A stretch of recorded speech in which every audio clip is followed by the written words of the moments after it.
Нашу краіну каланізуюць, і трэба гэта прызнаць. Гэта, мабыць, нейкі загад з Масквы. Гэта проста ізаляцыя гэтага культурнага працэсу. Каб ты здох. Гэта сапраўды вольныя думкі. З маскалём толку не будзе. Чытаць кнігі – гэта пашыраць свой сусвет.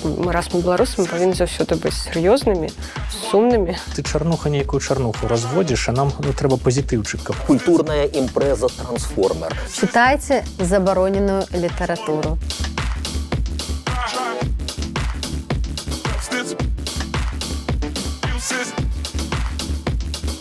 Прывітанне, сябры, я Женя Сугак, і вы глядзіце ток-шоу «Мне таксама не падабаецца», дзе я з цікавымі беларусамі абмяркоўваю сітуацыі, якія нам не падабаюцца, і разам мы думаем, што зрабіць, каб стала лепей.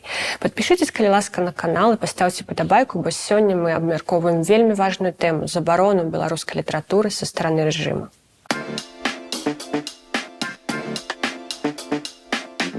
І сёння абмяркоўваць са мной тэму пагрому беларускай літаратуры з боку рэжыма і чаму яны забараняюць класікаў, якіх мы ўсе чыталі ў школе, будзе Александр Чарнуха, пісьменнік і журналіст, Андрэй Хадановіч, паэт, перакладчык і літаратар, і Аліна Коўшык, прадстаўніца аб'яднанага пераходнага кабінета па нацыянальным адраджэнню. Прывітанне, сябры.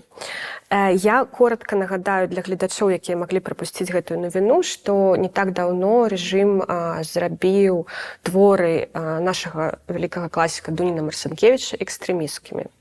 А дагэтуль яны яшчэ выключылі з школьнай праграмы «Каласы пад сярпом тваім» Караткевіча. І вось у мяне такое пытанне. Што вы лічыце, каму асабіста замінаў Дунін Марцінкевіч з уладаў? Ці гэта, мабыць, нейкі загад з Масквы? Мне падаецца, што беларускай уладзе цяпер замінае ўсё, што нейкім чынам не карэлюе з палітыкай партыі. І калі улада самастойна не можа прадукаваць якасныя творы, якасныя наратывы, якасную ідэалогію, яна проста ідзе па шляху забароны. І гэта натуральны шлях для не вельмі таленавітай дыктатуры, мне падаецца, толькі ўсяго. Слухайте, там же вось гэта было рашэнне жыткавічскага суда, і зразумела, што гэта не яны гэта прыдумалі. То бок гэта быў сам Лукашенко, напрыклад, і яму неяк перашкаджае Дунін Марцінкевіч вдруг внезапна, ці што? Я думаю, што гэта вынік планамернай палітыкі русіфікацыі, якая ўжо не адзін год ідзе ў Беларусі. Нашу краіну каланізуюць, і трэба гэта прызнаць, нас пазбаўляюць прыкметаў нашай нацыянальнай ідэнтычнасці. Яны пазбаўляюць у той прасторы, на які яны натуральна маюць уплыў. Яны хочуць пазбавіць найлепшых твораў, каб дзеці не чыталі. Вось нават ты, калі пачынала сённяшнюю праграму, ты сказала, творы, якія мы все чыталі ў школе. Дык вось, сучасныя дзеці гэтыя творы чытаць у школе не будуць. А вялікая частка нашай нацыянальнай ідэнтычнасці закладваецца ў школе. І таму так р'яна яны бяруцца за гэта. Таму нічога дзіўнага ў гэтым няма. Сумнае ў гэтым тое, што Дуніна Марцінкевіча ўжо забаранялі. Яго забаранялі ў часы расійскай імперыі. Яго не друкавалі, вось. Але я думаю, што добрая навіна ў тым, што можа стацца так, што тыя творы, якія зараз забароненыя, могуць атрымаць другое дыханне, калі беларусы зразумеюць, калі іх забараняць, значыць, штосьці там такое цікавае ёсць. І я бы хацела, каб гэта стала натхненнем для шмат якіх беларусаў, прачытаць альбо перачытаць гэтыя творы і адкрыць для сябе нешта новае, бо кожны раз, калі мы адкрываем кнігу, я думаю, мы можам знайсці шмат новага. А менавіта гэтыя творы, я вельмі перакананая, што іх забараняюць абсалютна не дарма. Я думаю, што Андрэй пра гэта можа гаварыць гадзінамі. Гаварыць гадзінамі мне ніхто не дасць, але некалькіх хвілін магу. Вот на ўласным прыкладзе, як працуе забаронены плод. Незадоўга да апошніх вось гэтых маразматычных, як і папярэднія рашэнняў з двухтомнікам пра Дуніна Марцінкевіча з школьнай праграмай «Каласамі пад сярпом» была такая пяцёрка, як бы вызначылі залатую пяцёрку экстрэмістаў, куды прадказальна увайшоў Уладзімір Некляеў, бо ён не толькі выбітны паэт сучаснасці, але і грамадскі дзеяч.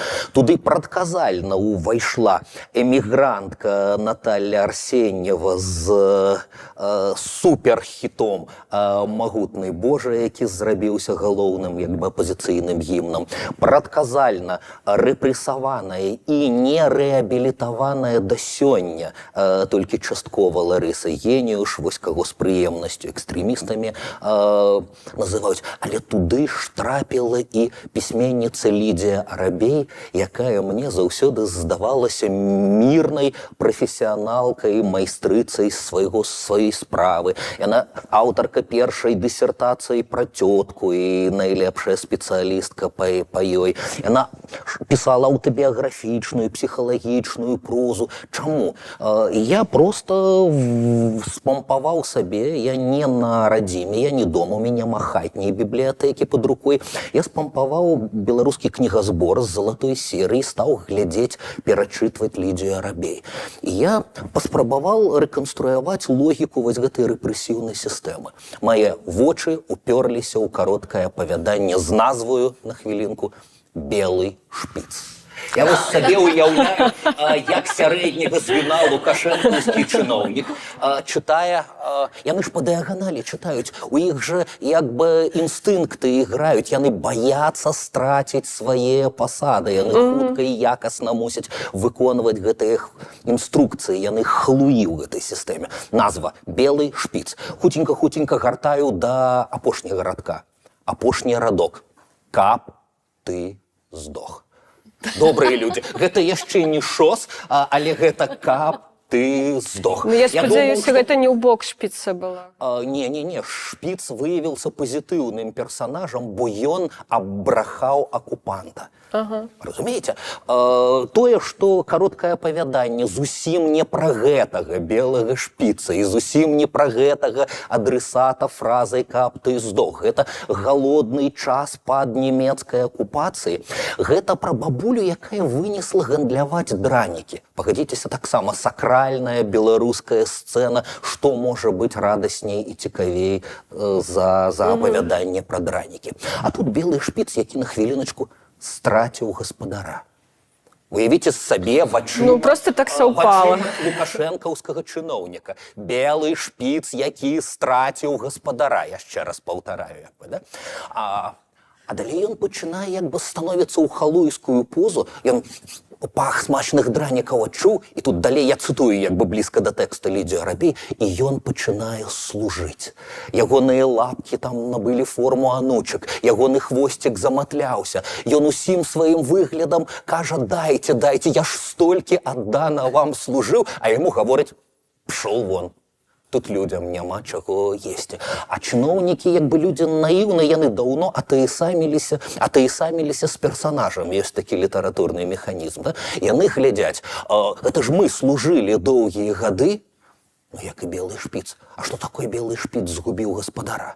У нас же той самы гаспадар, і мы таксама можам згубіць гаспадара. І што, нам уже дранікаў не дадуць. Але тут ён у апошнюю секунду мяняе як бы палітыку. Міма праходзіць акупант у ваеннай форме, і ён пачынае брахаць на акупанта.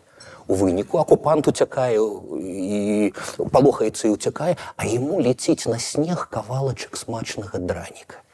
Значит, сердабольная беларуская гандлярка гэтымі дранікамі, да, думае пра тое, пра што ўвесь беларускі народ ціхенька думае, толькі зноў далей кухні пра гэта не размаўляе. І далей там падзеленая коскай дзве фразы: «Каб ты здох».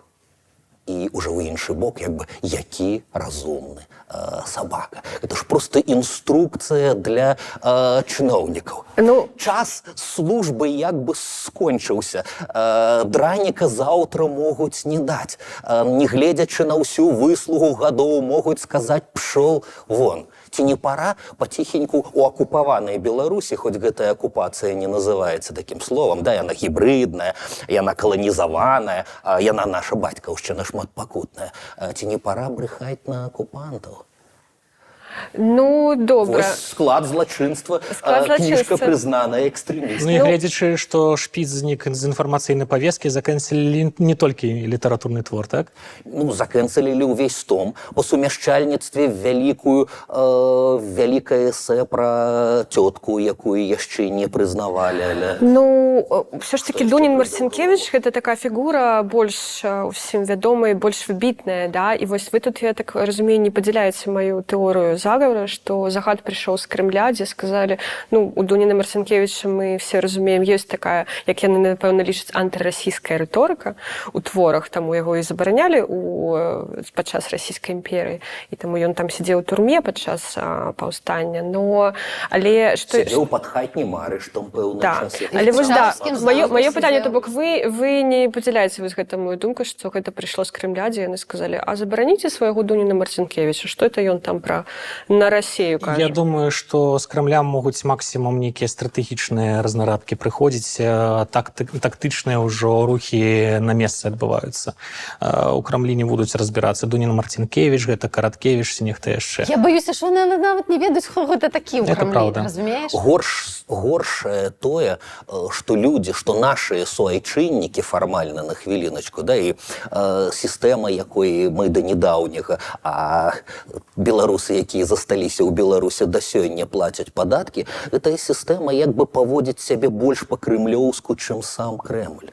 Яны цудоўна прадугадваюць жаданні сваіх гаспадароў. Это ж працяг старой лукашэнкаўскай рыторыкі. Мы меняем слово братэрства на выгадныя кошты за расійскія энерганосьбіты. Мы вам пра сяброўства, вы нам, калі ласка, зніжкі. А чым далей у кут гэты рэжым заганяецца, тым больш маразматычныя і антыбеларускія рашэнні ён прымае. Забараняюць творы, дзе сустракаецца слова маскаль. Давайте прыглядзімся да гэтай «Две чырвоныя анучы», два вершы. Яны не абавязкова напісаныя Дунінам Марцінкевичам. Даследчыкі кажуць, можа гэта Вінцэнт Каратынскі напісаў, можа гэта Уладзіслаў Саракомля. Але істотна, што гэта творы часоў падрыхтоўкі паўстання Каліноўскага. Адзін з гэтых твораў плынуць ветры у арыгінале. Гэта водгук на знаёмыя нам стылістычна-палітычна рэчы. Водгук на расстрэл мірнага, беззброенага варшаўскага паўстання расійскімі сілавікамі. Па ўсіх прасторах ВКЛ, як бы Рэчы Паспалітай, гукнулася гэта. Ну і паўстаў тэкст, дзе зразумела з'яўляецца слова «маскаль», з'яўляецца ў негатыўным сэнсе, а іншы твор «Гутарка з старога дзеда» таксама можа быць цалкам не Дунін Марцінкевич, а Каратынскі ці Саракомля. Там зноў, разумееце, людзі з маскалём толку не будзе. Ну, добра, яны забаранілі творы, дзе сустракаецца слова маскаля. Што яны зробяць з помнікам Дуніна Марцінкевича ў цэнтры Мінска? А што яны зробяць з вуліцай Дуніна Але яны ўжо Марцінкевича? гэта робяць. Яны ўжо знішчаюць, бо мы не можам глядзець на тое, што адбываецца ў літаратуры ў адарванні ад усіх іншых сфераў культуры. Так, ад таго, што адбываецца ў гісторыі.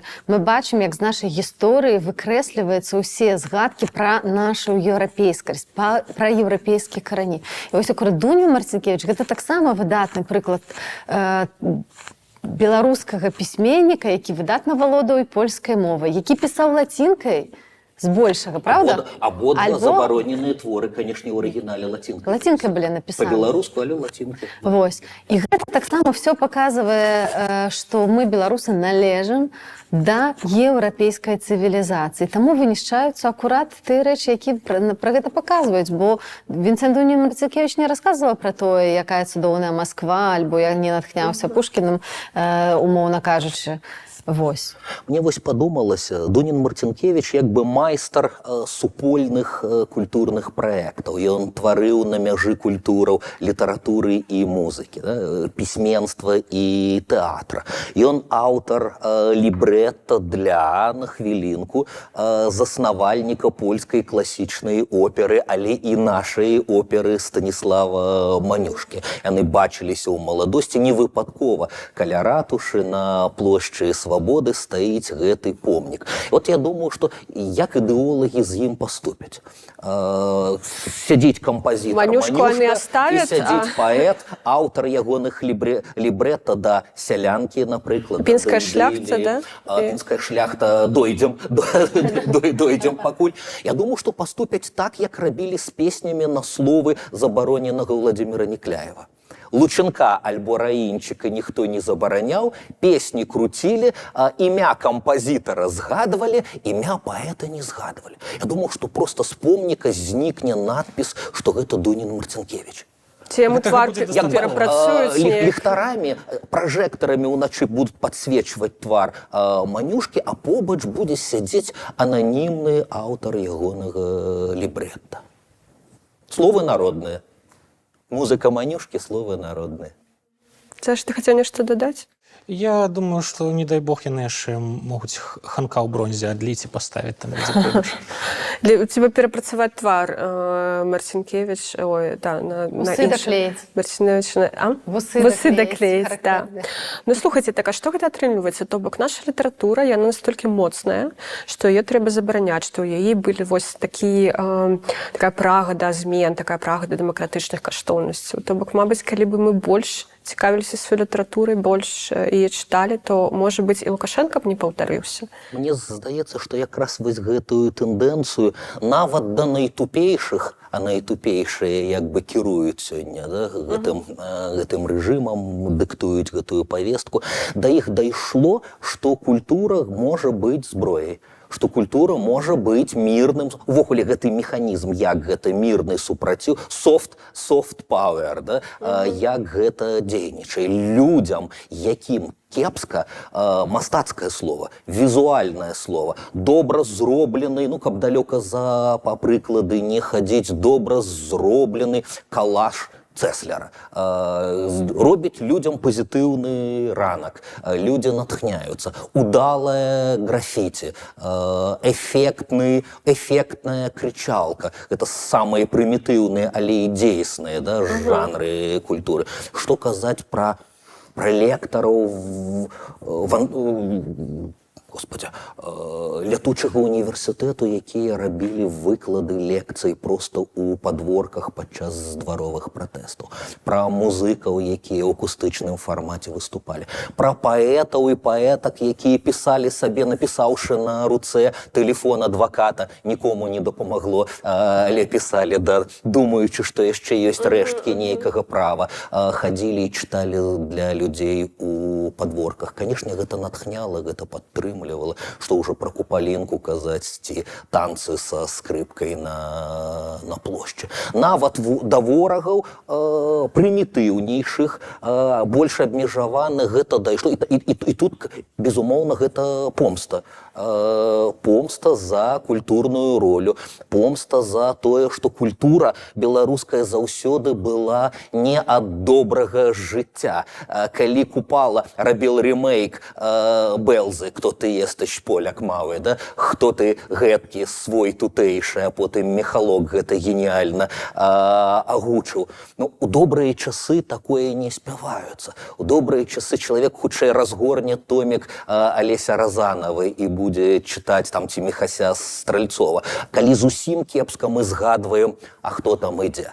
І гэта дзейнічае, гэта падтрымлівае ў экстрэмальных. Ну, добра, ну калі гэта ўсё забараняюць, можам мы дачакацца тое, што ўсё гэта сыдзе, ці наадварот, вось як ужо казала Аліна, гэтую думку, што вось гэтая забарона, мабыць, паспрыяе таму, што людзі будуць больш цікавіцца, а што там гэты Дунін Марцінкевіч такое напісаў, а што там напісана ў каласах пад сярпом тваім. Ці ўсё ж такі, ну, напрыклад, вось польская паэзія супраціву, да, ці з'явілася б яна, калі бы не было Саўка, вот, пад гнётам якога там яна з'явілася. Ну, які шлях нас чакае? Шлях забыцця ці шлях узмацнення наадварот беларускай літаратуры? Тут справа ў тым, што культура і сапраўднае мастацтва – гэта заўсёды тэрыторыя свабоды. І задача кожнай дыктатуры, кожнага рэжыму абнесці гэтую тэрыторыю плотам з калючым дротам, каб ніхто за гэты плот не пералез і не паглядзеў, а што там адбываецца. О, там свабода нейкая, о, цікава. Гэта сапраўды вольныя думкі. это сапраўды некае цікавае выказванне. Яно не абавязкова мусіць адпавядаць палітыцы партыі. Таму тое, што робіць рэжым, гэта проста ізаляцыя гэтага культурнага працэсу. Але гэта немагчыма зрабіць, таму што культура заўсёды знаходзіць выйсце. Яна заўсёды трапляе да спажыўца, які хоча спажываць. Гэта сапраўднае мастацтва. Гісторыя нас гэтаму вучыць. Такіх прыкладаў было вельмі шмат. Нават я ўжо неяк прыводзіў прыклад Камбоджы, дзе чырвоныя кхмеры прыйшлі да ўлады і яны рэпрэсавалі дзеячаў мастацтва ударам матыгі ў галаву. І знікаў цэлы вельмі цікавы пласт псіхадэлічнага року камбоджыйскага з элементамі фальклору. Але праз колькі год, праз дзесяцігоддзі людзі адкапалі гэты псіхадэлічны рок, і калі змянілася ўлада, ён усё роўна заквітнеў. З'явіліся цікавыя інтэрнацыянальныя праекты, якія ўсё роўна гэты псіхадэлічны рок культывуюць. Вось так это працуе. І так яно будзе заўсёды працаваць. І в Беларусі таксама, колькі не забаранялі і беларускую мову, і беларускую літаратуру, ўсё роўна і мова захавалася, і літаратура захавалася, і развіваецца. І вось мы заўсёды ўзгадуем, мы кажам, жыве Беларусь, або такі ремейк «Выжыве Беларусь». Так вось мы зараз у стадыі выжывання, мне здаецца, нашай беларушчыны, але з іншага боку, я бы хацела адзначыць і пэўныя пазітыўныя тэндэнцыі. Пасля 2020 года ўсё ж такі мы пабачылі, што нас большасць. Мы пабачылі, зразумелі, што мы беларусы. Мы пабачылі тое, што нам ёсць чым ганарыцца, што мы маем свой сцяг, які мы з годнасцю, як Ніна Багінская, узнялі над натоўпамі людзей нязгодных з падманам, з гвалтам. І гэта тое, што дапаможа нам як бы утрымаць гэты сцяг. Гэта толькі культура. Аліна, ну а што вось ты як прадстаўніца кабінета по нацыянальным адраджэнні, вы неяк адрэагуеце на вось гэтае становішча, на забарону гэтых класікаў? Як вы можаце на гэта адрэагаваць? Ёсць у вас нейкі план по перамогі ў гэтым сэнсе? Я не думаю, што моя палітыка ў тым, каб не рэагаваць на все тое, што робіць рэжым, а каб мы стваралі ўласную павестку. Таму што калі мы будзем толькі рэагаваць на тое, што яны робяць, то мы ніколі не будзем здольныя да нейкай стваральнасці і крэатыўнасці. Але я перакананая ў тым, што вось гэтыя забароненыя кнігі, яны могуць стаць асаблівым беларускім брэндам. Вось на такія складаныя часы, калі мы скажам, чытайце забароненую літаратуру. І перавыдадзім вось у такой серыі забароненая літаратура, выдадзім усё, што яны забаранілі. Уявіце сабе, якая цікаўнасць, які круты маркетынгавы ход. Я так разумею, што гэта ўжо нейкі план. Вы так плануеце зрабіць? Гэта на ўзроўні ідэі, якая абмяркоўваецца. Але я перакананая ў тым, што план у тым, каб выдаваць як мага больш беларускіх кнігаў. Розных. Тое, што яны выходзяць за мяжой, гэта неістотна. Таму што яны таксама могуць трапляць у Беларусь. Няхай не ў папяровым выглядзе. Мы ведаем, што зараз тыя кніжкі, якія друкуюцца ў Вільні, у Лондоне, у Празе, у Варшаве ці ў Кракаве, яны, іх немагчыма перавесці фізічна ў Беларусь, але магчыма стварыць электронныя кніжкі, букі, магчыма стварыць аўдыёбукі, якія зараз, дарэчы, ствараюцца ўсё больш масава. Можа, яны яшчэ сцяж не такі папулярны. Чаму бы не чытаць беларускія кнігі на тык-току, каб яны трапляліся паміж іншымі навінамі і можна было бы нейкі такі трапныя фрагменты проста людзям спажываць паміж іншым забаўляльным контентам. Я пераканана, што шляхі ёсць і вельмі важна ствараць магчымасці дзеля таго, каб беларуская літаратура жыла і больш за тое станавілася папулярнай таксама за мяжой. Бо праз тое, што нас шмат гадоў стагоддзямі прыніжалі як нацыю. Мы не адчуваем сябе такой як бы паўнавартасным народам, якія вось могуць ганарыцца, бо гэта мы зрабілі. У нас вельмі часта прызнанне ідзе праз прызнанне за мяжой. І паколькі мы зараз знаходзімся ў выгнанні, трэба скарыстацца гэтым і зрабіць з нашых пісьменнікаў сапраўдных зорак. Ну, ты маеш на ўвазе з класічных пісьменнікаў ці з пісьменнікаў сучасных? Я кажу зараз пра сучасных. Просто А хто тут мяжу праводзіць? Хай гэта Не, ну будзе глядзі, што я маю на ўвазе, што- рознымі полюсамі таго самага працэсу. Ну, просто мне падаецца, што я, конечно, не такі спецыяліст, но мне падаецца, што большая вялікая частка беларускай класічнай літаратуры пастроена на апісанні жыцця беларусаў, што нам там цяжка, кепска, штосьці яшчэ, і ці будзе гэта цікава чытаць замежнікам. Чаму ім будзе цікава чытаць пра беларусаў, вось штосьці такое. Гэта калі мы кажам пра класічную літаратуру, гэта такая моя завага, я не ведаю. Але ў мяне было яшчэ вось пытанне пра тое, што ты казала пра выдавецтва. Да? Я таксама пра гэта думала, ці ёсць сэнс рабіць выдавецтва за мяжой, якія будуць выдаваць кнігі на беларускай мове, калі гэтыя кнігі насамрэч не могуць трапіць у Беларусь. Ну, выдаваць іх у папяровым выглядзе. Канешне. Каля 2 мільёнаў беларусаў зараз знаходзяцца па-за межамі. Я ведаю, як наклады хутка знікаюць. Пацвердзіш, Саш? Ну, я могу Свінні просто знікаюць про хутка. свой досвід распавесці. Свінні, яны напісаныя для ўнутранага рынку, дакладна, таму што яны напісаны па... Вось зараз у нас беларуская версія свіней ідзе. Унутраны рынок, гэта ты маеш на ўвазе... Для беларусаў. Для беларусаў. Гэта не экспартны варыянт. Кнігу чытаюць у 39 краінах. Самыя экзатычныя краіны, куды замаўлялі свіней, гэта Новая Зеландыя, Паўднёвая Карэя, Ірак і Бразілія. Ну, мы зараз жартуем, што нават да Іраку свінні дабраліся. Ну, класна, Ірак, да. І гэта натхняе. Больш за тое, мы зараз... Ну, выбачай, гэта было ў папяровым выглядзе, ці гэта было... Так. У электронным і ў папяровым выглядзе. Больш за тое, мы зараз натхняем, і вось мы працуем з бібліятэкамі ў розных краінаў, каб яны стваралі беларускія палічкі. Больш за тое, каб беларускую літаратуру таксама аддзялялі ад расійскай літаратуры ці постсавецкай літаратуры. Мы як бы стараемся палітычна пераканаць у тым, што нас не трэба складваць у постсавецкі кошык. Забудьце пра Савецкі Саюз. Мы частка усходняй, цэнтральна-ўсходняй Еўропы. Давайте перакрочваць гэтыя ментальныя межы. І калі я была ў Вашынгтоне, наведвала бібліятэку Кангрэса, былі размовы пра тое менавіта, каб пашыраць прысутнасць беларускіх кніжак. Але не толькі там. Нават у Эстоніі, у Швецыі і іншых краінах народныя амбасады таксама працуюць дзеля таго. Але каб замаўляць беларускія кніжкі, гэта павінна быць прасцей. Зараз гэта даволі складаны працэс, асабліва калі ты хочаш замовіць там шмат кніжак, то мусіш замовіць у Янушкевіча, тут мусіш замовіць у Гутенбергу, тут яшчэ ў Скары на прэсе, все гэта раскідана. І таму Інстытут беларускай кнігі зараз працуе над нейкай такой платформай, якая бы дазволіла аб'яднаць, ну і спрасціць трошкі нашым чытачам просто пошук гэтых кнігаў, каб было зразумела, дзе якую кніжку было набыць, магчыма. І так, а мы захвочваем для таго, каб все кнігі друкаваліся, з'яўляліся ў 3 варыянтах, калі гэта магчыма. Гэта папяровы, электронны, а таксама аўдыёбукі. Ну, не трэба думаць, што, магчыма, наша літаратура будзе нецікавая замежніку. Ну, літаратуры азіяцкія вельмі цікавыя замежнікі, яны папулярныя ва ўсім свеце, афрыканская літаратура. І гэта таксама цікава за кошт сваёй экзотыкі, за кошт таго, што чытач, масавы чытач па ўсім свеце атрымлівае нейкі досвед унікальны, калі чытае гэтую літаратуру. І ў Беларусі таксама вельмі унікальны досвед. Тое, што напісана ў беларускай літаратуры, можа быць вельмі незвычайна для замежніка. Як, вось, ну, напрыклад, з музычным гуртом «Маўчаць дома», які стаў вельмі папулярным у Лацінскай Амерыцы, напрыклад. Людзі не зразумеюць, што яны спяваюць, але для іх гэта вельмі цікава. Яны вучаць, перакладаюць, яны падпяваюць гэтаму ўсяму. Тое самае працуе з літаратурай. Каб зразумець народ, трэба чытаць ягоныя кнігі. І мы вельмі часта кажам, што нас, беларусаў, не разумеюць. Мы кажам гэта часта украінцам, мы кажам часта гэта іншым народам. І вось дзеля таго, каб нас зразумець, мы павінны прыкладаць беларускую літаратуру, у тым ліку для замежнікаў.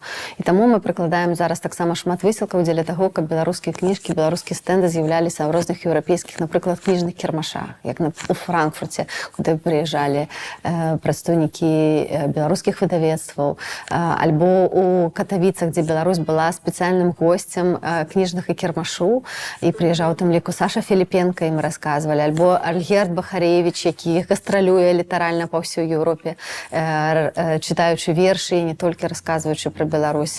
І той жа Саша са сваімі свіннямі і Бладі Лэнс у тандеме, так, з Алесем Плоткай. Гэта выдатная праца, якая проста неабходная дзеля таго, каб нас, беларусаў, зразумелі. Найлепшае разуменне нас, беларусаў, гэта менавіта праз літаратуру, праз культуру. Я б дакінуў тут 5 копеек, цалкам падтрымліваючы ўсё, што сказалі калегі. Я 1,5 гады записывання свайго Ютуба наіўна думаў, што большасць гледачоў, слухачоў будуць нова прыехалыя ў Польшчу, у Літву, у Грузію, у Нямецчыну, беларусы. Статыстыка ўражвае пад 90% праглядаў людзі, якія ў Беларусі. Пры тым, што гэта небяспечна, пры тым, што гэта можа блакавацца, пры тым, што як бы трэба абыходзіць нейкі, але ніхто не адмяняў партызанскага мінулага беларускага чалавека і грамадзяніна. Давайте не дзеліць. Так, да беларусаў у Беларусі гэтыя кнігі даедуць больш складаным шляхам, чым... Але другі год адбываецца фестываль «Прадмова», і ў кожным уже замежным горадзе, бо ў Беларусі няма як гэта зрабіць, разам з кракаўскімі беларусамі, разам з віленскімі беларусамі, варшаўскімі беларусамі. Туды прыходзяць людзі, якія спецыяльна прыехалі на прадмову з Беларусі.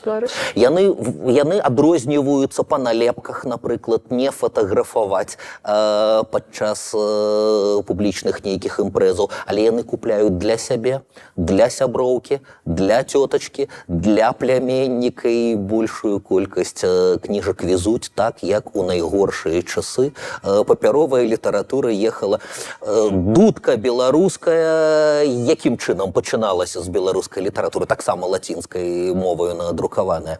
Пад расійскім заборам у расійскай частцы акупаванай, Рэчы Паспалітай, Вялікага княства нельга было друкаваць. У Кракаве можна пад аўстрыяцкай больш лагоднай акупацыяй.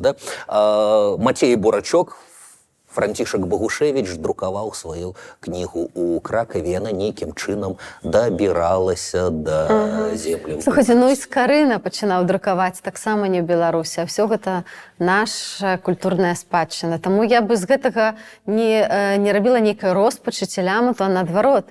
Я думаю, што гэта той момант, які можа нам дапамагчы выйсці на іншы якасны ўзровень. У тым ліку у дызайне, у якасці выдавання кніжак, таму што мы маем зараз доступ да найлепшых тэхналогій. Мы можам глядзець, як гэта адбываецца ў свеце, ў Еўропе, карыстацца гэтым. І я, так, можа, трохі наіўна, альбо я проста аптымістка па жыцці, я перакананая, што вось гэтая прымусовая эміграцыя, якая вымусіла тысячы творчых, найлепшых, актыўных беларусаў з'ехаць за мяжу, яна дазволіць нам вельмі хутка навучыцца іншым новым рэчам, якія былі складаныя для доступу, калі мы знаходзіліся ў Беларусі. А зараз ты маеш доступ да ўсяго. Калі ласка, карыстайся, будь крэатыўным, будь беларусам, будь яскравым, будь гучным, але ганарыся тым, кім ты ёсць. Андрэй, вы ж, так я разумею, маеце нейкія стасункі з беларускімі пісьменнікамі, якія засталіся ўнутры краіны. Што яны зараз лічаць? Бо зараз у іх такая важная місія, можна так сказаць, фіксаваць рэальнасць. Яны могуць фіксаваць рэальнасць, знаходзячы ўнутры, яны бачаць усё гэта на свае ўласныя вачыма. І што вось яны кажуць пра ўсё? У якім яны становішчы зараз? Я не магу перадаць, я бачу тое, што бачаць карыстальнікі сацыяльных сетак праз Facebook, праз Telegram, праз штосьці яшчэ, праз перапіску. Я не магу сабе, відаць, все-таки адчуць іншы ўзровень болю, прыгнечанасці, штосьці такога, з чым кожны дзень унутры сябе трэба змагацца і пераадольваць. Безумоўна, на шчасце, я не ведаю пра большую частку літаратурных працэсаў унутры Беларусі. Значыць, пра гэта не ведаюць і карныя сістэмы, але ніхто не адмяняў сарафаннага радыё, ніхто не адмяняў вечарыны, якія арганізоўваюцца зусім без інтэрнэт-абвестак, проста знаёмы сказаў знаёмаму, сяброўка сказала сяброўцы, і раптам адбываецца аншлаг. адбываюцца, скажем, вечарыны. Ну, нельга зрабіць вечарыну паэзіі, забаранілі, але дазволілі акадэмічную лекцыю. Тады акадэмічны лектар ператвараецца ў мадэратара, запрашае удзельнікаў вечарыны як хадзячыя цытаты, і перад намі як бы вот просто культурная імпрэза трансформер, вечар актуальнай беларускай паэзіі, аформлены знешне як акадэмічная лекцыя пра яе. Людзі, якія прыстасоўваюцца і выкручваюцца ў такой сітуацыі, іх немагчыма перамагчы і зачысціць. Яны пераможуць, і як там перарылі вадзе, спынілі тут ваду, так яна прарве грэблі ў іншым месцы. Ну, гэта вельмі пазітыўная выснова. Я спадзяюся, што так. Ну, вось у мяне тут іншае пытанне. Што ўвогуле для пісьменніка лепш? Не гаварыць рэчы, нейкія рэчы, і маўчаць, як, напрыклад, гэта робіць Марціновіч, але мець... Мы не ведаем, ці ён маўчыць. Ён там напэўна ў шуфлядачку... Не, я маю на ўвазе... Не, мабыць, ён нешта піша, маю на ўвазе у публічнай прасторы, але мець, вось маўчаць, але мець вось гэтую магчымасць знаходзіцца ўнутры краіны. Ці не, як вы лічыце? Гэта залежыць ад чалавека. Камусьці вельмі важна выступаць менавіта публічна і фіксаваць усё, што адбываецца ў яго галаве у публічнай прасторы. Выбачай, пра пісьменнікаў мы зараз. Так, конечно. Для кагосьці важна маўчаць і проста акумуляваць гэты матэрыял, пакуль не складзецца ў нейкі завершаны ўжо мастацкі твор. І у мяне, напрыклад, няма нейкага канкрэтнага адказу на гэтае пытанне, таму што гэта ўсё вельмі індывідуальная штука. Як яна спрацуе, ніхто не ведае. Нехта будзе працаваць пад псеўданімам, таму што яму важна вось цяпер, вось проста зараз нешта вось выплёскваць сябе. Нехта будзе сядзець і чакаць. Мне здаецца, гэта як сістэма з двума крыламі. Яно аэрадынамічна, інакш за генія не атрымаецца. У сённяшняй сітуацыі мусіць быць частка беларускай культуры, якая можа на ўвесь свет крычаць, знаходзячыся ў фізічнай бяспецы, прыцягваць увагу, забяспечваць абмен думкамі між Беларуссю і светам, нагадваць пра нашу павестку свету. І мусіць быць іншая частка, якая дзеля нашага самазахавання мусіць працаваць у самой Беларусі. Невядома, каму лягчэй, столькі людзей накінулі ўжо ўсяго, што маглі на ўсе вентылятары і зрабілі. Любая спроба падзяліць і пасварыць працуе, вядома, на якія маскоўскія млыны. Таму мы, канешне, трэба памятаць, што ў нас агульныя задачы, і мы частка аднаго і таго ж. Мы карані, галіны, лісця аднаго і таго ж дрэва. І калі яно выжыве, значыць, мы выжывем. І без літаратуры, без беларускай культуры, шансы нашыя застацца намі у той сітуацыі, як зараз ёсць, но яны робяцца мізэрнымі. Таму вы ўжо пару разоў сказалі аптымістычна. Я адным з недаўніх відэа прыгадвал Голду Меір у складаныя ізраільскія часы. Мы проста не можам, дазвольце паўтарыць, мы проста не можам дазволіць сабе раскошу быць песімістамі. Мы мусім быць аптымістамі, каб кожны дзень штосьці рабіць, каб сціснуўшы зубы, часам пасмяяўшыся, часам з сябе і сваіх праблемаў. Да, мы будзем больш іранічныя, самаіранічныя, сатырычныя, не ведаю, часам таксічныя. А дзеля таго, каб быць аптымістамі, трэба чытаць Караткевіча у тым ліку. А Караткевіч гэта універсаль, гэта высокая доза вітаміну аптымізму. Ну, мне падабаецца насамрэч гэта пазіцыя, бо я ўжо казала там у адным выпуску пра культуру, што беларуская культура зараз нейкая сумная, што нам трэба таксама больш іроніі, больш нейкага там смеху над сабой, вот штосьці такое.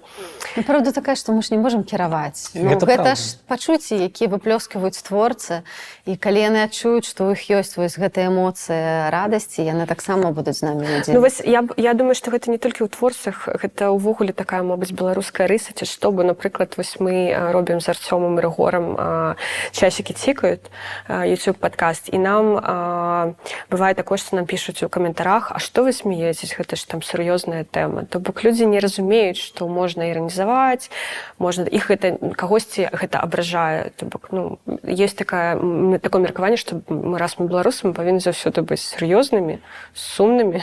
Не ведаю, мне наадварот прилетела прэтэнзія з Беларусі ад людзей, якія знаходзяцца ў Беларусі, што ты чарнуха нейкую чарнуху разводзіш, а нам трэба пазітыўчык, каб прайсці пасля працы. У нас і так усё хірова. А давай хаця б, ну вось мы ад цябе атрымаем нейкую дозу вось гэтага пазітыўчыка. Але я тут пагаджуся з тым, што мы не можам кіраваць культурнымі працэсамі ў такім рэчышчы, таму што мы тады таксама ў дыктатараў пераўтвараемся, якія будуць казаць, так, не, нам трэба больш пазітыўчыка, давайте вось 70% пазітыву, 30% можаце негатыву. Добра было барону Мюнхгаузену, ён сабе ў раскладзе дня записывал подвиг, да? Ты ж не ведаеш, записываешь сабе ў расклад дня, да? З 8 раніцы сядаеш до 10 і пішаш аптымістычны твор. Я могу паспрабаваць, але тое, што напішацца, далёка не факт, што будзе тым самым. Ну, мабыць, гэта ж ёсць таксама такое меркаванне, што людзі стаміліся ад вось усяго гэтага негатыва, і вось ці тычыцца гэтай літаратуры, то бок зараз пісьменнікі, якія беларускія, якія пражываюць увесь гэты жах, яны могуць пісаць пра нешта іншае. Яны могуць напісаць твор пра любоў, напрыклад. Ці яны могуць напісаць твор, які раман, штосьці ўвогуле адарванае ад гэтага жаху, ці яны павінны адлюстроўваць вось гэтую рэальнасць. І яны ўвогуле нічога не павінны. Павінны гэта такое слово, якое не працуе. Мусіць, варта. Яны могуць пісаць нешта пазітыўнае, і гэта тое, чаго вельмі бракуе у беларускай літаратуры, канешне, не хапае. Я пра гэта, напрыклад, размаўляю са сваім выдаўцом Андрэем Янушкевічам, які кожны раз кажа, нам вельмі не хапае масавай, якаснай беларускай літаратуры, якаснай белетрыстыкі. У нас няма свайго фэнтэзі, у нас няма сваіх нейкіх бульварных раманаў, у нас няма сваіх дэтэктываў, ці амаль няма менавіта масавай прапановы для масавага чытача. І вось калі будзе гэты масавы чытач, будуць пэўныя нішы развівацца таксама. І будзе з'яўляцца якасная літаратура ў кожным жанры. Гэта фарміруе рынок. Зараз рынку амаль няма, і вось гэта праблема. І вось гэтыя нішы, ці гэта будзе пазітыў, ці нейкі негатыў, ці гэта будзе якасная рэфлексія з нагоды таго, што з намі адбываецца, ці гэта проста будзе нечая фантазія вельмі цікавая, якая вось проста зацікавіць масавага беларускага чытача. Гэта ўсё тое, што ў нас мусіць быць, развівацца паралельна. Трэба не ставіць нейкі відэлец паміж гэтымі працэсамі, а проста развіваць кожны накірунак, фарміраваць нішы ў кожным гэтым сегменце. Я толькі дадам, што вось гэтае тое, што павінна, конечно, нікому не павінна, яно рэальна, спадзяюся, ўжо пішацца.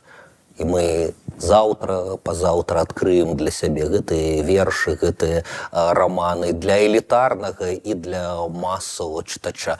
Як вот недаўнім здарэннем, якое так злёгку страсянула, па-моему, беларускую культуру, было з'яўленне дэтэктываў, напісаных на кандовай постсавецкай трасянцы. Нават без народных нейкіх элементаў, вот просто даследаванне ментальнасці савецкага чалавека. Да, Камілла Тень, якая спачатку там некалькі гадоў таму ў электроннай версіі, цяпер гэта ў Янушкевіча выйшла трылогіі дэтэктыўнай пад адной вокладкай. Я прыйду за табой у аўгусце, здаецца, так гэта называецца. Эстэты паспелі абурыцца, людзі, якія зусім нічога не чыталі, паспелі сказаць клёва, з'явілася кніжка, якую мы можам прачытаць. Аматары сцёба высцебалі следам там за Сашам, Серожам, Шылкевічам, РСП, гэтую ментальнасць трасяначныя арыгіналаў, з якіх пасмяяліся. А хтосьці звярнуў увагу, а што рэальна ў галовах, столькі мы даўно, як бы беларуская культура існее, беларуская культура існуе, мы апісваем верхнія паверхі як бы рэальнасці, сваю элітарную там самарэфлексію, а што робіцца ў галаве ў звычайнай аўтобуснай кантралёркі у 21-м аўтобусе між шабанамі і аўтазаводам. Вось яна зараз пад'язджае да аўтазавода, правярае кішэні там безбілетнікаў, да, з зайцоў. А вось яна падтрымлівае рэжым ці не, ёй хочацца зменаў ці не, яна хоча ў Расію ці яна хоча ў Еўрасаюз. Часам добра, калі чыясьці фантазія робіць даследаванні такія. Да, это клёво. Ну, а калі б мы вось з вами тут пафантазировали, кого бы мы записали ў экстрэмісцкі список? Напрыклад, Чергенца, я маю на увазе, Гігіна. Калі б мы складалі свой экстрэмісцкі список забароненай літаратуры, якую трэба забараніць? А навошта і забараняць? Калі яна не парушае нейкія агульначалавечыя прынцыпы, калі яна не з'яўляецца шкоднай і не распаўсюджвае нейкія, не ведаю, там фейкі, нейкую там вельмі небяспечную інфармацыю, навошта яе забараняць? Яна мусіць існаваць. І для кожнай літаратуры знойдзецца свой чытач, напрыклад. Праблема ў тым, што без дыктатуры гэта літаратура бы не з'явілася. Так. І калі прыйдзе нармальны час і ў беларускія кнігарні прыйдуць усе тыя кніжкі, якія выдаюцца, вельмі лёгка будзе паглядзець, што будуць купляць беларусы. І я вельмі шчыра сумняюся, што яны будуць купляць Чарганца ці там гэтыя падручнікі. Гэта ўсё проста адсохне і адваліцца, як толькі адключыць штучную кропельніцу адміністратыўнага рэсурсу. Абавязковых падпісак на гэта, абавязковых там нейкіх тыражоў. І ўсё. Мы ведаем, канешне, донкіхоцкія там змаганні, мы ведаем, як спадар Ліпковіч рабіў у севастопольскім скверы перформансы, спальваў кнігі Чергенца.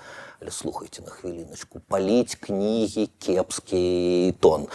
Не здарма класікі заўсёды білі там згайна, пачынаючы трывогу да рэмарка ўключна. Калі пачынаюць паліць кнігі, значыць хутка пяройдуць да іх аўтараў. Мы як бы супрацьстаім непрыймальнай для нас сістэмы, але мы не пераймаем ейную зброю. Кніжкі палілі нкусаўцы, НКВДшнікі. Найвялікшы касцёр вогнішча беларускіх кніжак палала 1 жніўня, калі я не памыляюся, 37-го года, 1000 рукапісаў, падрыхтаваных, зарэзаных у апошні момант кніжак. Дзякуючы гэтаму мы не ведаем там 6-ю, 7-ю кнігу тых, хто застаўся вечна маладым аўтарам 5 кніжак ці 3 кніжак. Хочацца і сістэма хацела паўтарыць, мне здаецца, гэты подзвіг, але ўсё-ткі ў часы інтэрнэту добра, што аўтар паспявае, як толькі напісаў штосьці запосціць сабе ў сацыяльныя сеткі, да? Гэта потым лягчэй сабраць, гэта цяжэй знішчыць. Так што, спадзяюся, мы выйшлі на незнішчальны ўзровень. Ну і мне падаецца, што адсутнасць попыту на твой твор нашмат больш балюча б'е па эга, чым публічная забарона. Да, я згодна. Мы можам гэта і на сваім досведзе перакласці яго на свой досвед, нават любой іншай вытворчасці. Прыходзіць чыноўнік ад літаратуры, скажам, на філфак, а раптам тыя самыя прыслужнікі і прыслужніцы не сагналі студэнтаў з-пад палкі, ён апынаецца, ці яна у пустой аўдыторыі. Альбо калі нават сагналі, калі мінімальнай эмпатыі, мінімальнае нейкае духоўнае, псіхалагічнае развіццё ў гэтай істоты, у гэтага пісьменніка ці пісьменніцы ёсць, ён мусіць цудоўна адчуваць, зацікаўлена яго, ці яе слухаюць, ці не зацікаўлена. Ці людзі ўсё-ткі тырчаць у смартфонах і адчувальна прыйшлі з-пад палкі, паглядаюць на гадзіннікі, калі нарэшце гэта скончыцца. Добра, калі чалавек мае талент весці дыялог з самім сабой. а калі не, то ўжо могуць узнікнуць тады пытанні. Ну, як вы лічыце, да якой кропкі ўвогуле дойдзе гэты шлях забароны? Яны забароняць усю беларускую літаратуру, заменяць яе на расейскую, яшчэ больш расейскай літаратуры? Ці што будзе? Чаго нам чакаць і чаго нам апасацца? Ну, вось менавіта гэтага працэсу і апасацца, таму што рынак расейскай кнігі, расейскай літаратуры, ён даволі вялікі, шырокі. Ён у стане забяспечыць попыт беларусаў у тым ліку, беларусаў нейтральных, якія не вельмі цікавяцца, а масавая публіка, яна заўсёды вельмі інертная. Яна бярэ тое, што ляжыць на паверхні. І ў гэтым плане расійскі рынак у стане забяспечыць вось гэтай зацікаўленасць масавага чытача ў нейкай літаратуры, у белістрыстыцы ці нейкай там больш нечым складаным. Што ўвесь час у нас і адбывалася. Так. Таму вось будуць нейкія Пушкіны, будуць нейкія Талстыя ці нехта яшчэ. І масавы чытач, ён не заўважыць гэтай падмены, калі яму пра яе не распавядаць. Ну, гэта калі мы... Няма што падмяняць, выбачаюся. Ну, яна фактычна ўжо ёсць. Людзі спажываюць перадусім расійскую літаратуру. Ну, гэта калі мы кажам пра, напрыклад, дарослых людзей і мы кажам пра рынак, а калі мы кажам пра школу. Вось, напрыклад, зараз яны выключылі Караткевіча, Дуніна, Марцінкевіча, потым Коласа, Купалу, кагосьці яшчэ. У расійскай літаратуры я зараз нейкія свае дылетанцкія, можа быць, 5 грошыкаў устаўлю. А ў расійскай літаратуры сёння няма шансаў, бо яе ўзяла ў закладнікі ўсё найлепшае, што было ў расійскай культуры, імперыяльная гэтая самая хунта. Да? Помнікі Пушкіна масава падаюць в Украіне не таму, што Пушкін хороший там ці кепскі, зразумела, што ён зашкварыўся, напісаўшы тым самым клеветнікам Расіі, да і іншыя шынельныя свае оды, але таму, што мова перастала ўспрымацца мовай Пушкіна і зрабілася мовай Пуціна. Пытанне, колькі яшчэ нешчасцяў мусіць адбыцца, каб да крытычна вялікай масы людзей гэта дайшло. Да украінскага грамадства гэта масава дайшло. Рускамоўным пісьменнікам, літаратарам, якім, безумоўна, камфортней працаваць са стыхіяй мовы, на якой яны выраслі, на якой думаюць, зрабілася неёмка пісаць па-руску. Ведаю беларускія прыклады таго самага, але не такія масавыя. Самае трагічнае, што я ў сваім апошнія гады назіраў, гэта вагон між Варшавай і Берлінам поўны украінскімі уцякачкамі з дзецьмі. Некалькі мужчын пенсіянераў, рэшта украінскія уцякачкі з дзецьмі. Цягам руху цягніку разоў з 10 загучалі рынгтоны мабільных тэлефонаў. 9 з 10 гэта былі, мне сорамна, што я пазнаю гэтыя мелодыі, гэта расійская папса. Колькі яшчэ трагедый мусіць адбыцца, каб людзі проста ў мэтай гігіены не памянялі гэты контент. І так, шановныя гледачы, все, хто глядзіць нашу праграму, хутка памянялі свае рынгтоны, каб з Андрэю Хадановичу больш не было сорамна. Да, і падпішыцесь, калі ласка, на канал і паставьте лайк этому відэо, дапамажыце распаўсюджваць ідэі пра беларускую літаратуру. А яшчэ падпішыцеся на канал Андрэя Хадановича і Александра Чарнуха. Абавязкова. Дякую, а вы вось як лічыце, гэта павінна дахадзіць да такога ўзроўню? То бок павінны кэнселіць Чехова, павінны ли кэнселіць? Не знаю, кэнселіць, мабыць, слишком моцнае слово, не чытаць, не знаю. Кэнселінг – гэта заўсёды дрэнна. Кэнселінг – гэта заўсёды прыкмета дыктатуры. Трэба заахвочваць спажываць сваё, пісаць сваё і дыскутаваць пра сваё. Заахвочваць – гэта шлях дэмакратыі. Кэнселіць – шлях дыктатуры. Вось усё. Я згодная. Я думаю, што таксама добры шлях для нас, для пазнання нас саміх і света навакольнага гэта перакладаць на беларускую мову бестселеры, суперпапулярныя кнігі, якія папулярны зараз у свеце, каб яны не прыходзілі да нас праз расійскую мову, праз расійскія пераклады. Я разумею, што гэта там складаны працэс, гэта правы, выдаванне і гэтак далей, але тым не менш трэба да гэтага імкнуцца. Гэта калісьці ўжо зрабілі ўкраінцы. Я думаю, зараз час на нас, каб мы пачалі выдаваць найлепшыя сусветныя кнігі, таксама па-беларуску. Як часта кажа Андрэй Янушкевіч, праз Гаррі Поттера, які выйшаў па-беларуску, шмат хто прыйшоў сапраўды да беларускай літаратуры. Так што гэта таксама альтэрнатыўны шлях. Добра, ну я просто зачапілася за тое, што казаў Андрэй, што колькі яшчэ павінна прайсці часу, каб людзі памянялі рыхтоны, змянілі рыхтоны. Ну вось, можаш ли ты працягнуць гэтую думку тым, колькі павінна прайсці часу, каб людзі спыніліся чытаць расійскую літаратуру, ці не, ці гэта іншае? Ну, я пагаджуся з Александром. Я таксама за шлях як бы патрыятызму ў сэнсе любіць і пашыраць сваё, не ў сэнсе ненавідзець і адмяжоўвацца ад чужога. Але прынамсі на фоне гэтай імперскай вайны да нас, да крытычнай колькасці нас мусіць дайсці думка, як непрапарцыянальна шмат расейшчыны ў нашым культурным поле.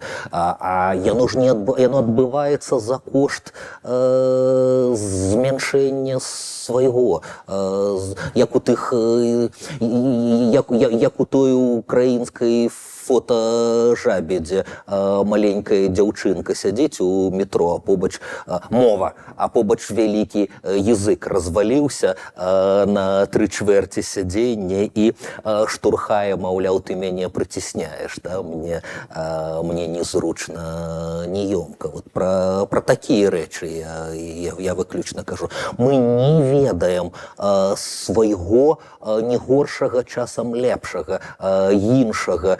Мы рэдка калі ў катэгорыях спакусы.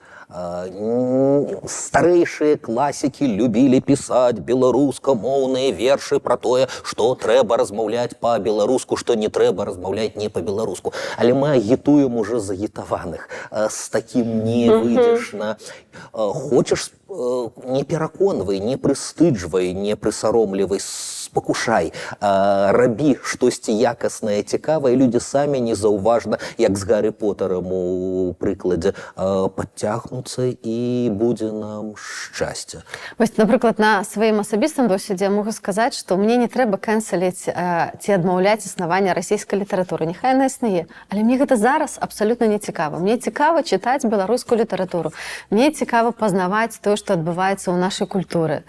Я далучаюся да нашага беларускага сусвету, да нашага беларускага космосу. Я думаю, што вось гэта той натуральны шлях, калі мы пачнем цікавіцца перадусім сваім. Мы сапраўды мала ведаем, тут я абсалютна згодная з Андрэем. А пару расійскіх кніжак я б нават параіў.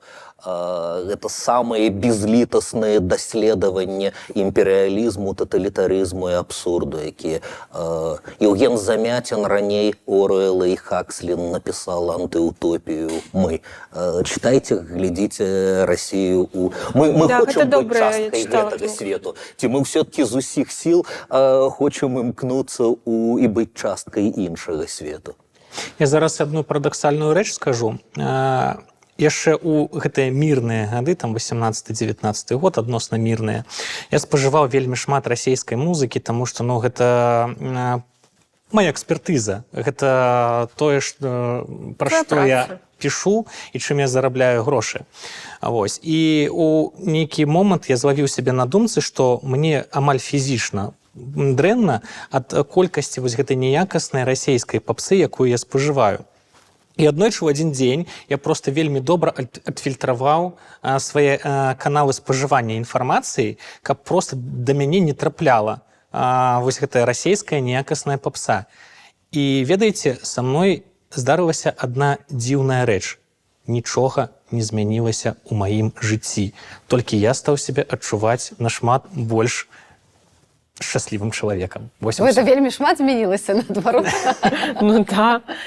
Слухайте, ну у мяне вось апошняе пытанне, а потым мы перайдзем да рубрыкі ўжо лепш, якая у нас напрыканцы. Апошняе пытанне такое. Ну я ўжо ведаю, што вы скажаце і скажаце, што так, і будзеце хваліць, ну але ўсё ж такі наша сучасная беларуская літаратура. Ну Александр у нас сучасны беларускі пісьменнік, Андрэй сучасны беларускі паэт. Наша сучасная беларускія літаратура, творы не ваша, а ўвогуле. Наколькі яны канкурэнтна здольныя сярод еўрапейскай літаратуры? Ці гэта еўрапейскі ўзровень? Ці гэта ўсё ж такі штосьці, мабыць, не знаю, больш такое месцячковае? Калі беларуская літаратура перакладаецца на іншыя, сучасная беларуская мова перакладаецца на іншыя мовы, выходзіць у іншых краінах і карыстаецца нейкім попытам, то яна ў стане зацікавіць чытача. Не толькі у Беларусі, але і за яе межамі. І тут можна прыводзіць розныя прыклады, там, ад Бахарэвіча да Святланы Курс. А я хочу нагадаць, што ў нас у беларусаў 2 Нобеля. Нобель па літаратуры і Нобель для Алесі Бяляцкага. Гэта Нобель прэміі міру. Але Алесь Бяляцкі абсалютна чалавек, які вельмі моцна звязаны з літаратурай. Былы дырэктар музея Богдановича, сам напісаў багата кніжак і даследаванняў, дарэчы, вельмі варта пачытаць. Таму я думаю, напрыклад, кнігу Алесь Бяляцкі. На вокладцы 2 слова. Ён і аўтар, ён і сам сабе герой. Так што нам ёсць сапраўды чым ганарыцца. І вось тыя людзі, якія чытаюць беларускую літаратуру, кажуць, што вау, і вось Святлана Курс, па што ідзеш воўч, выклікае шмат захапленняў у той жа Нямецчыне, напрыклад. Вось, і мне бы хацелася, каб перадусім нашай літаратуры пачалі захапляцца мой беларус.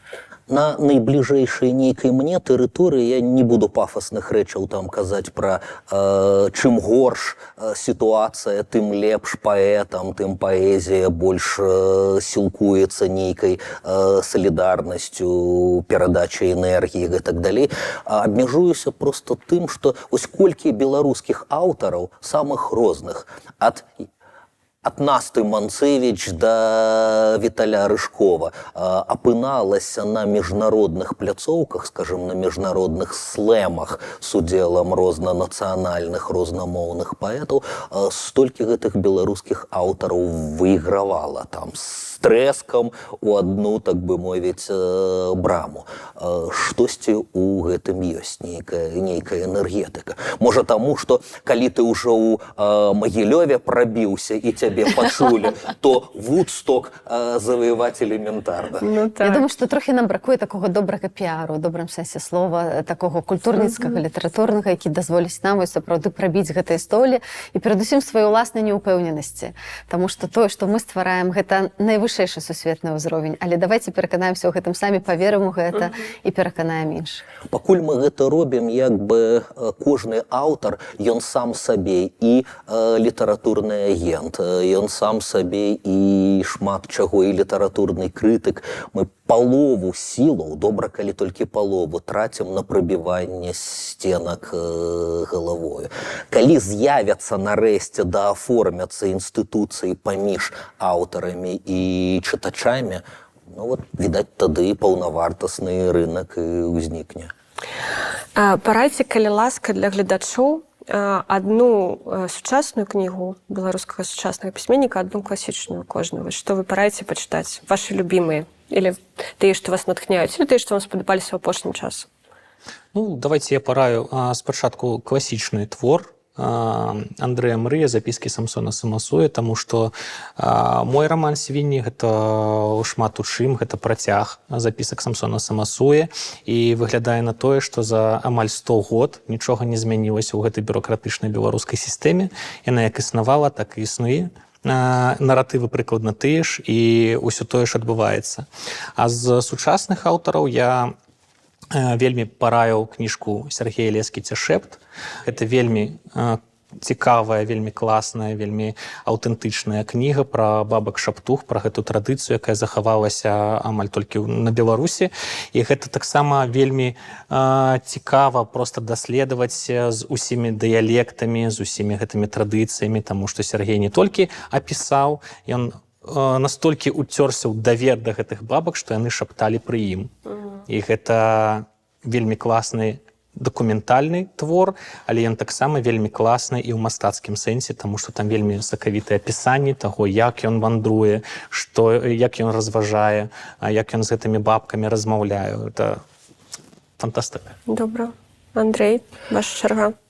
Я параю, мяне калісьці ў 14 год у патрэбным узросце, конечно, мусіць свайго аўтара знайсці, калі ты найменш крытычны, гатовы да цуду. Са мной гэты цуд здарыўся пад іменем Владимира Караткевіча і двухтомніка «Каласы пад сярпом». Выключанага зараз са школьнай праграмы. Зараз выключанага з школьнай праграмы, але нічога лепшага, хаця ёсць з чаго выбіраць. Безумоўна, у беларускай класіцы, але няхай будзе Караткевіч, прычым любы. «Дзікае паляванне», «Хрыстос прызямліўся ў гародні». Квінтэсэнцыя незнішчальнага аптымізму перад абліччам смерці «На краі ночы». Кароткая навелла «Ладдзя роспачы» пра Гервасія Валіваху з несмяротнай думкай чалавек носіць сваё неба з сабою, як мы гэта ў складаных сітуацыях робім. У сучаснай літаратуры вельмі шмат згадвалася імя Бахарэвіча, «Сабакі Еўропы», апошняя кніга пана А, балючае даследаванне нашага трэшу, нашых рэпрэсій, часоў вайны ўжо нават ператрус у музеі. Светокурс таксама згадвалі, літаратурнае імя Ева Вішнавец, «Па што ідзеш, воўча». Я дадам адну яшчэ намінацыю да гэтага. Пераклад. Нам бракуе аптымізму, і гэты аптымізм адным такім кантрабандысцкім ручайком, імя гэтай ручаінкі Павел Касцюкевіч, які ведае мову іўрыт і які перакладае сучасную ізраільскую літаратуру. Вельмі раю такі том. Меір Шалеф, такі ізраільскі Караткевіч, груба кажучы, любімы іхны аўтар, які можа высмеяць чалавека, але з усімі недахопамі паказаць бязмежную любоў да яго, да сваёй культуры, да сваёй краіны. І нам можна нават чамусьці, штосьці падгледзець, чамусьці павучыцца. Меір Шалеф «За сіняй гарою» перакладзе Паўла Касцюкевіча. Вельмі цяжка выбраць дзве кнігі, але хутчэй за ўсё я бы хацела ўзгадаць жаночую літаратуру. І калі казаць пра класіку, то гэта Ларіса Геніуш «Споведь». Я думаю, што гэта тая кніга, якая шмат што распавядзе пра забароненую у тым ліку гісторыю Беларусі, пра тыя пакуты, якія перажыла сама спадарыня Ларіса, і якія шмат у чым адлюстроўваюць тое, што зараз мы перажываем. А хацела бы з сучаснай літаратуры заклікаць вас чытаць вершы. Я вельмі люблю беларускія вершы, і тут цяжка мне выбраць. Гэта і Наста Кудастава, цудоўная кніга побач з выбітнымі ілюстрацыямі, і Юля Тимофеева, вершы, якую я вельмі пяшчотна люблю. Але насамрэч гэтых кніг нашмат болей, таму чытайце кнігі, чытайце беларускія вершы. Клас, дзякую вам за добрыя парады, вы такія адукаваныя. Я сама пойду ўсё з гэтае чытаць, шмат чаго не чытала з таго, што вы сказалі. Ну што ж, давайце тогда зробім рубрыку «Ужо лепш».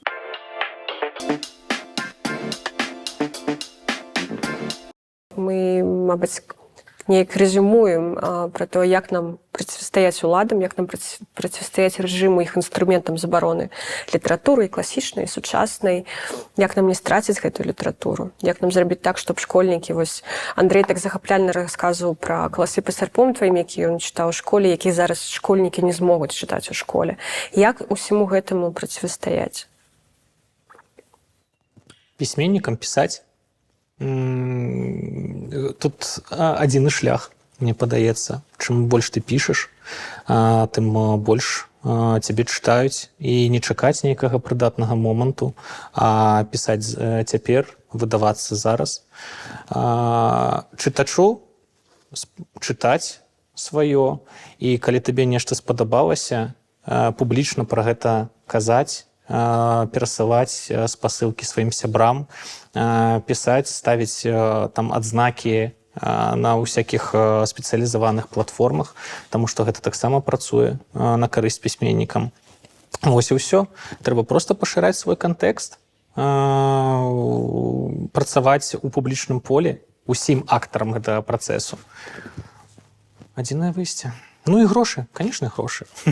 Все в грошы, все скончваецца грашыма. 3 словы скажу. Не знаю, ці варта іх будзе каментаваць. Аптымізм, адвага, эмпатыя. Быць сабой, быць шчырым, не баяцца казаць, калі лёгка прамаўчаць, а часам не саромецца памаўчаць, калі занадта камфортна раскрыць рот і ўсе балбочуць. 2 адзнакі інтэлектуала: маўчаць, калі балбочуць, і казаць, прамаўляць, калі маўчаць.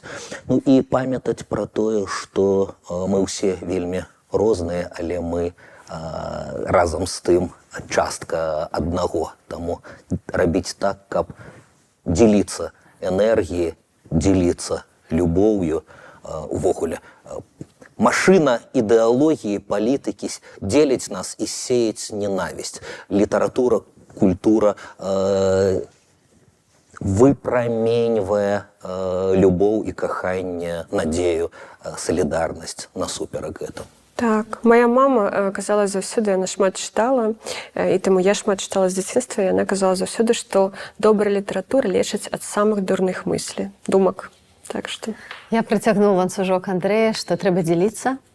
Я лічу, што добрай літаратурай трэба дзеліцца. І зараз у меня такая філасофія, што калі я прачытала кніжку, я яе перадаю. Я не трымаю бібліятэку, я лічу, што трэба мне рабіць... так жалко, тебе не жалко? Не, шчыра, не шкада. Мне што датычыцца кніжак, то мне вось заўсёды хочацца, каб іх вярнулі. Ты ж ужо носіш гэты свет з сабой. Ты ўжо носіш гэты свет з сабой. Лена, я сыходжу з гэтай студыі з тваёй кнігай Владимира Карпенка. Я разлічвала на з вялікім задавальненнем.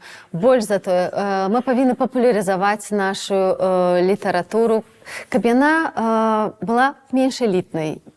Нічога кепскага не падумайце, але каб яна была сапраўды дасяжная для ўсіх людзей. І я думаю, што сучасная беларуская літаратура павінна таксама асвойваць новыя сучасныя тэхналагічныя платформы, каб людзі маглі ёй карыстацца. У тым ліку, вось мне сэрца баліць, у меня сын падлетак, які нічога не чытае. Ну, прабачце, сорамна прызнацца, але ён спажывае тык-ток. Ну, вось я так разумею, што нам хаця бы трэба закідваць туды хоць штосьці, каб гэта літаратура... Прыйдзіце па майго сына у тык-ток, каб ён пачаў слухаць гэта, разумець. На жаль, змяняюцца звычкі карыстання. Вельмі цяжка людзям зараз чытаць такі трохтомнікі, все там прачытаюць, вось толькі там некалькі радочкаў, старончык, ужо все, здаецца, овердоз інфармацыі. Чытаць кнігі гэта іншае, чытаць кнігі гэта пашыраць свой сусвет. Так, згодна на 100%. Сябры, дзякуй, што даглядзелі да канца, і спадзяюся, што вы пачытаеце штосьці з тых кніг, якія параілі нашы героі, і ў каментарах напішыце сваю параду, што з сучаснай беларускай літаратуры ці класічнай беларускай літаратуры варта пачытаць.